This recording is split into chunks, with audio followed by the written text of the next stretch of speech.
രാജ്യത്തെ ആദ്യ hydrogen train ഇന്ന് ഓടിത്തുടങ്ങും. പ്രധാനമന്ത്രി നരേന്ദ്രമോദി ഫ്ളാഗ് ഓഫ് ചെയ്യും. വിഷ്ണുപ്രസാദിന്റെ വിവരങ്ങൾ നമുക്കായി പങ്കുവയ്ക്കും. Vishnu, good morning. രാജ്യത്തെ ആദ്യ ഹൈഡ്രജൻ ട്രെയിനാണ് ഇന്ന് ഓടിത്തുടങ്ങുകയാണല്ലോ. എപ്പോഴാണ് ഫ്ളാഗ് ഓഫ് ചടങ്ങ്? വിശദ വിവരങ്ങൾ എന്താണ്? Moti, good morning. രാജ്യത്തെ ആദ്യത്തെ ഹൈഡ്രജൻ ട്രെയിൻ എന്ന സവിശേഷത മാത്രമല്ല, ലോകത്തെ ഏറ്റവും ശക്തി കൂടിയതും വലുതുമായിട്ടുള്ള ഹൈഡ്രജൻ ട്രെയിനാണ് ഇപ്പോൾ രാജ്യത്തിന് പ്രധാനമന്ത്രി സമർപ്പിക്കാൻ പോകുന്നത്. രാവിലെ 11 മണിക്ക് ഹരിയാനയിലെ ജിന്ദ് റെയിൽവേ സ്റ്റേഷനിൽ വെച്ചാണ് ഈ ഉദ്ഘാടന ചടങ്ങ് നടക്കുന്നത്. 70 കോടി രൂപയാണ് ഇതിന് ഭാഗമായി, അതായത് ഈ ഹൈഡ്രജൻ ട്രെയിൻ സർവീസിന്റെ ഭാഗമായി ഹൈഡ്രജൻ റീഫ്യൂലിംഗ് സ്റ്റേഷന്റെ നിർമ്മാണത്തിനായി കേന്ദ്ര സർക്കാർ ചെലവഴിച്ചിട്ടുള്ളത്. 80 കോടി രൂപയാണ് ഒരു ട്രെയിനിന്റെ നിർമ്മാണ ചെലവ് എന്ന് പറയുന്നത്.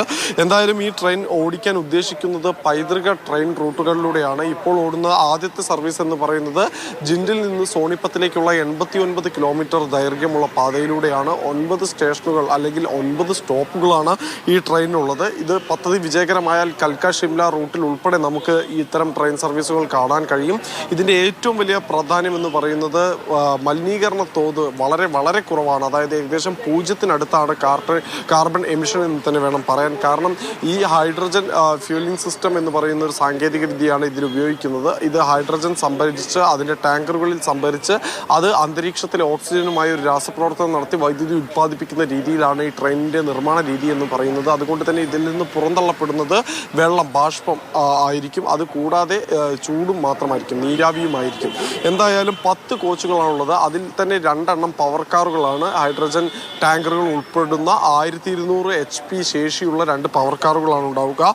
2600 യാത്രക്കാരെ ഉൾക്കൊള്ളാൻ ശേഷിയുണ്ട് എന്തായാലും പുതിയ ട്രെയിൻ എന്ന് പറയുന്നത്. RDSO ആണ് ഇതിൻ്റെ സാങ്കേതിക വിദ്യകൾ നിർമ്മിച്ചിട്ടുള്ളത്. അതോടൊപ്പം തന്നെ ഇൻ്റഗ്രേറ്റഡ് റെയിൽ കോച്ച് ചെന്നൈ ആണ് ഈ ട്രെയിനിൻ്റെ രൂപകൽപ്പന ചെയ്തിട്ടുള്ളത്. അതോടൊപ്പം തന്നെ മേധാ സർവോ ട്രെയിൻ സെറ്റ് ആണ് ഇതിൻ്റെ സാങ്കേതിക വിദ്യ, അതായത് ഈ ഹൈഡ്രജൻ ഫ്യൂലിംഗ് സിസ്റ്റം എല്ലാം തന്നെ ഇതിലേക്ക് വികസിപ്പിക്കുകയും ചെയ്തിട്ടുള്ളത്. പൂർണ്ണമായി ഇന്ത്യയിൽ തദ്ദേശീയമായി വികസിപ്പിച്ചെടുത്ത ട്രെയിനാണ് ഇത് എന്ന് തന്നെ വേണം പറയാൻ. ഫ്രാൻസ്, ഇറ്റലി, ജപ്പാൻ, ചൈന എന്നീ രാജ്യങ്ങളിൽ ഹൈഡ്രജൻ ട്രെയിനുകൾ ഓടുന്നുണ്ടെങ്കിലും അവിടെ പരമാവധി കോച്ചുകളുടെ എണ്ണം 3 എണ്ണം മാത്രമാണ്. പക്ഷേ ഇന്ത്യയിൽ എത്തുമ്പോൾ അത് 10 കോച്ചുകളുള്ള ഒരു തീവണ്ടിയായി തന്നെ ഇപ്പോൾ രൂപകൽപ്പന ചെയ്തിരിക്കുന്നു. 110 കിലോമീറ്ററാണ് ഇതിൻ്റെ പരമാവധി വേഗതയെങ്കിലും ഇപ്പോൾ ഓടിക്കാൻ ഉദ്ദേശിക്കുന്നത് 75 km/h എന്ന് പറയുന്ന സ്പീഡിലാണ്.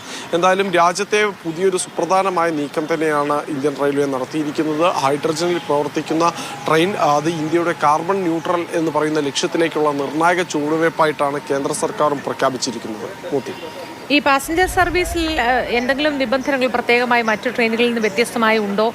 നിരക്ക് സംബന്ധിച്ച്, സമയം സംബന്ധിച്ച് അങ്ങനെ എന്തെങ്കിലുമൊക്കെ ഉണ്ടോ? മോത്തി, ഇത് നമ്മുടെ രാജ്യത്ത് സ്ഥിരമായി ഓടുന്ന DEMU ട്രെയിനുകൾ, ഡെമു എന്ന് വിളിക്കപ്പെടുന്ന ഡീസൽ ഇലക്ട്രോണിക് ട്രെയിനുകൾക്ക് പകരമായി, അല്ലെങ്കിൽ അത്തരം ട്രെയിനുകൾ ഒന്നുകൂടി പരിഷ്കരിച്ച പതിപ്പാണ് ഈ ഹൈഡ്രജൻ ട്രെയിനുകൾ എന്ന് പറയുന്നത്.